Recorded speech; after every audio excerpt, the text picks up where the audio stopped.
وہ اسمبلی جس میں بلوچستان کو چھوڑیں لیکن پاکستان سے جو ہے 336 ایک اگر نکالیں 335 تو لوگ تو ہوں گے اس میں.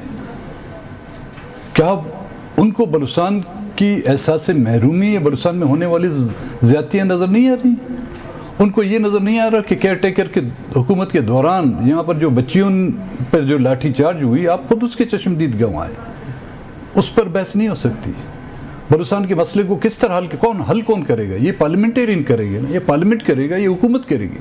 جب ان اداروں میں بیٹھ آپ بحث نہیں کر سکتے، اس پر بات نہیں کر سکتے، تو پھر اس کرسی پر بیٹھنا یا کیفیٹیریا میں جا کے ہم نے چائے کے گھونٹ لینا اور ہنسی مذاق کرنا، اس لیے تو میرے لوگوں نے مجھے وہاں نہیں بھیجا تھا. تو یہ آپ کی پارٹی کا ایک اصولی فیصلہ ہے کہ قومی اسمبلی میں نہیں آپ پارٹی کا فیصلہ نہیں ہے.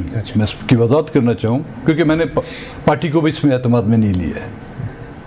یہاں تک کہ میں نے ابھی بھی دوسرے پروگرام میں کہا تھا کہ میں نے اپنی فیملی کو بھی اس میں اعتماد میں نہیں لیا ہے. میں اس کو اپنا ضمیر پر ایک بوجھ سمجھتا تھا اور آج یہ بوجھ اتار کے میں بہت ہلکا فیل کر رہا ہوں. تو یہ ضمیر کا بوجھ آپ کے سینیٹر محمد قاسم اور میر جہاں زیب مینگل بھی محسوس کرتے ہیں؟ دیکھیں، پارٹی اگر فیصلہ کرے گی، میں نے نہ پارٹی کا اجلاس بلایا، نہیں پارٹی کے دوستوں سے پارٹی کے دوستوں کو یہ تک پتہ نہیں کہ میں اسلام آباد پہنچا ہوں. وہ مجھے دبئی رابطہ کر رہے ہیں. آج کوئی پروگرام ہو رہا تھا وہاں پہ کوئٹے میں، تو جب والد کی برسی کے حوالے سے اور میری یہ جو نیوز چلی تو پھر وہ رابطہ کر رہے ہیں کہ آپ کب پہنچے. میں آیا ہوں بڑے سیکرٹ مشن پہ. تو ابھی پارٹی کا اجلاس آپ جلد بلائیں گے اور اس حوالے سے جلد کوئی فیصلہ ہوگا؟ پارٹی کا اجلاس میں کل پھر واپس جا رہا ہوں جی. کچھ مجبوری تو پارٹی کے دوستوں کو میں نے بلایا. اجلاس آپ لوگ بالکل بلائیں. اس میں میرے فیصلے سے شاید آپ لوگ اختلاف کریں، وہ آپ کا حق بنتا ہے. آپ میرے فیصلے کو انڈورس بھی کر سکتے ہیں، لیکن میری ڈیسیجن جو ہے فائنل ڈیسیجن. اگر ایک واقعہ اگر آپ آئیڈینٹیفائی کرنا چاہیں کہ اس وجہ سے آج آپ نے یہ حتمی فیصلہ لے لیا ہے، تو وہ کون سا واقعہ ہوگا؟ ایک واقعے کو اگر میں دہراؤں تو دوسرے لوگوں سے بڑی زیادتی ہوگی.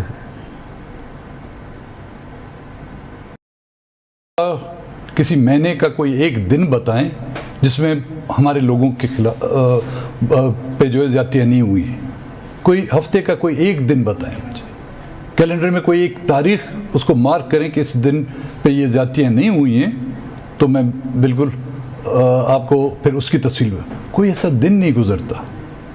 لیکن اہمیت اس بلوچستان کی ہم نے دیکھی جی. پارلیمنٹ میں رہ چکا ہوں گزشتہ جو 2018 کا. میں نے اردو میں بات کر رہا تھا. میں نے ہاں یہ ہوتا کہ جو میں بلوچی میں بات کرتا یا برائی میں بات کرتا ان کو سمجھ میں نہیں آتی. اردو میں جب بات کرتا تھا وہ باتیں ان کو ناگوار گزرتی تھیں، اور اس وقت مجھے کہا جاتا تھا کہ جی آپ ایسی باتیں کریں گے تو آگے آپ کو الیکشن میں موقع نہیں دیا جائے گا. تو اس دفعہ آپ کو موقع دیا گیا؟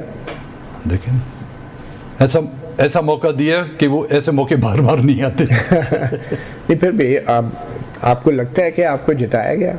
ہرایا گیا، مجھے جتایا نہیں گیا. مطلب لیکن پھر بھی میں نے صرف مجھے نہیں، ہماری پارٹی کو جی. ہاں میں آپ کی بات کر رہا ہوں. تو آپ تو جیتے نا، آپ کو جتایا تو نہیں گیا.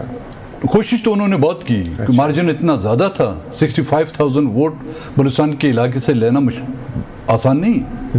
اور ہماری علاقہ دور دراز علاقہ ایک حلقہ جو ہے 36,000 40,000 اسکوائر کلومیٹر ہے.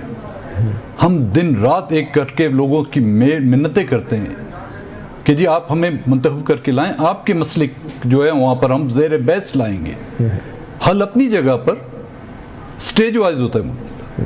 پہلے آپ ان کو بتاتے ہیں، ان کو سمجھاتے ہیں، اگر ان کو سمجھ آئی تو پھر وہ حل ہوتے ہیں. جب وہ سننے کے لیے تیار نہیں. کون؟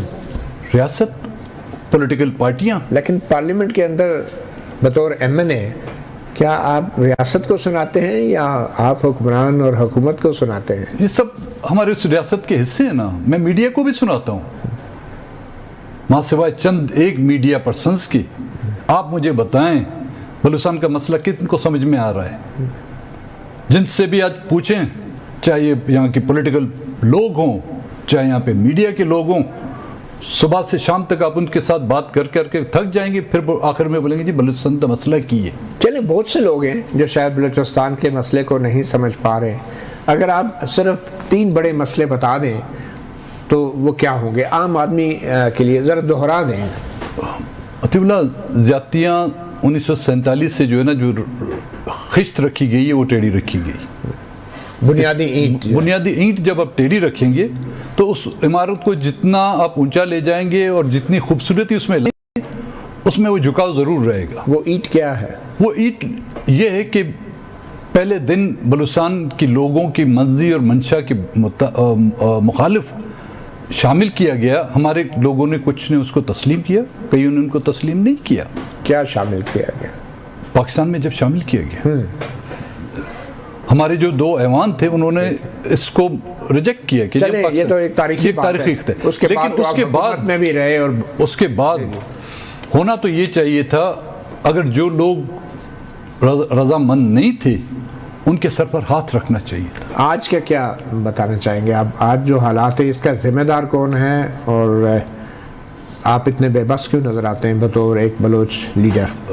مطلب میں ایک شخص ہوں، ذمہ دار کون ہے، اور آج کیا حالات ہو چکے ہیں؟ میں سمجھتا ہوں یہاں کہ میں صرف ایک اسٹیبلشمنٹ کو ذمہ دار نہیں قرار دیتا، یہاں کی وہ پولیٹیکل پارٹیاں ہیں پاکستان کی، وہ لیڈرشپ ہے جو اپنے آپ کو جمہوریت اور اس ملک اور اس آئین کے پاسبان کہتے ہیں، وہ اس کے ذمہ دار ہیں۔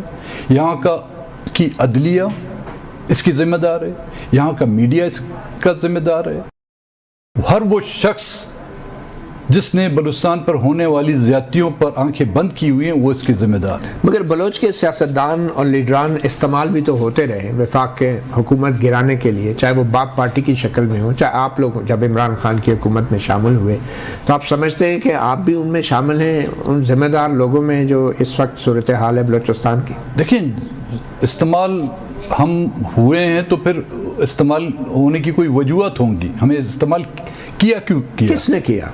وہی بتا دیں، پھر کھل کے پوری بات کر دیں۔ وہی پولیٹیکل پارٹیاں، اچھا، وہی پولیٹیکل پارٹیاں جب ان کو ضرورت ہوتی ہے ووٹوں کی تو یہی پولیٹیکل پارٹیاں کوئٹے میں آ کے ہم سے معاہدات طے کرتے ہیں۔ ملکوں کے درمیان، قوموں کے درمیان یا آپ 2 افراد کے درمیان ایک معاہدہ جب سائن ہو جاتا ہے تو اس کی پاسداری کرنی پڑتی ہے۔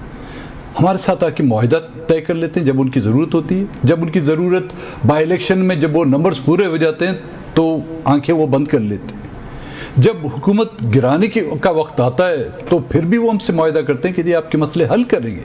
جب وہ مرحلہ ختم ہو جاتا ہے تو پھر وہ آنکھیں پھیر دیتے ہیں۔ آپ نے کئی بار دھوکہ کھایا ہے مینگل صاحب۔ ہاں جی، دھوکہ بہت کھایا ہے۔ ہم کاش کہ ان کی طرح HSN میں پڑھے ہوتے، ہم باہر ممالک میں پڑھے ہوتے، ان کی یہ چالاکی ہم جانتے اور ان کے ماحول میں ہم بلے ہوتے تو شاید ہم دھوکہ نہ کھاتے۔ اور یہ آخری بار ہے میری طرف سے، تو آخری بار ہے۔ اس کے بعد کیا حکمت عملی ہوگی آپ کی؟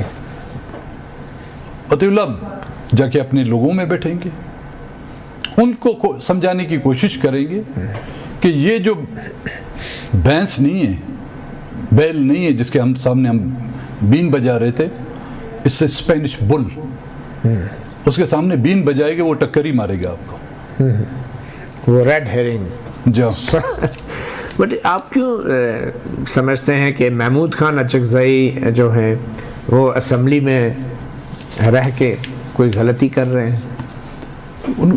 یہ ان کا اپنا فیصلہ ہے۔ باقی جتنے بھی بلوچ لیڈر ہیں وہ سب غلطی پہ ہو سکتے ہیں، اور ایک اختر مینگل جو ہے قومی اسمبلی سے استعفیٰ دے کے درست فیصلہ کر رہا ہے۔ ان کا شاید صبر کا پیمانہ مجھ سے زیادہ بہتر ہے، میں شاید ناصبر ہوں، لیکن میری یہ ناصبری اور یہ اعتماد کا چکنا چور ہونا نا وہ بھی بے معنی نہیں ہے، اس کے پیچھے بھی وہ حالات ہیں ہے جس نے مجھے اس سٹیج پر لا کے پہنچایا۔ تو اب یہ جو بلوچستان کے اندر اس وقت حالات ہیں، ان میں سب سے زیادہ خطرناک رجحان کیا ہے جو بطور ایک بلوچ سیاستدان آپ کو نظر آ رہا ہے؟ تو ہمارا بلوچستان کا اب اباؤٹ 75% جو پاپولیشن ہے 75%، اس میں سے بلو 30 ایئرس ہے، 30 سال سے کم عمر کے نوجوان لوگ ہیں. اور نوجوان تو ویسے ہی جذباتی ہوتے ہیں. ہم بلوچوں پہ تو ویسے ہی الزام ہے یہ کہ زیادہ جذباتی ہیں. بلوچستان کا نوجوان پہلے وہ نوجوان نہیں جس نے گاؤں میں اپنی زندگی گزاری ہے. آج کا بلوچستان کا نوجوان آپ کے اسلام آباد کے انسٹیٹیوشن میں پڑھا ہوا ہے، آپ کے کراچی کے تعلیمی اداروں میں پڑھا ہوا ہے، آپ کے لاہور اور پنجاب کے مختلف علاقوں میں ان تعلیمی اداروں میں پڑھا ہوا ہے. اتنا کریڈٹ تو آپ اس سسٹم کو دیں گے؟ یہ ان کا احسان ہے ہم پہ کہ ہمیں پڑھنے کا موقع دیا، کیونکہ وہ ان کا نعرہ تھا کیا کہ دشمن کو بچوں کو پڑھاؤ، بچوں کو پڑھانا. ہاں چلو دشمن سمجھ کے ہمارے بچوں کو پڑھایا. تو یہ بلوچ نوجوان کیا سوچ رہے ہیں؟ دیکھیں، بلوچ نوجوان جب اس نے یہ ملک دیکھا اور ملک کے حالات دیکھے، پڑھا لکھا، اس نے اپنا نفع و نقصان کا جو اس کو اندازہ ہو گیا کہ میں کہاں پہ اپنی زندگی کو وقف کر رہا ہوں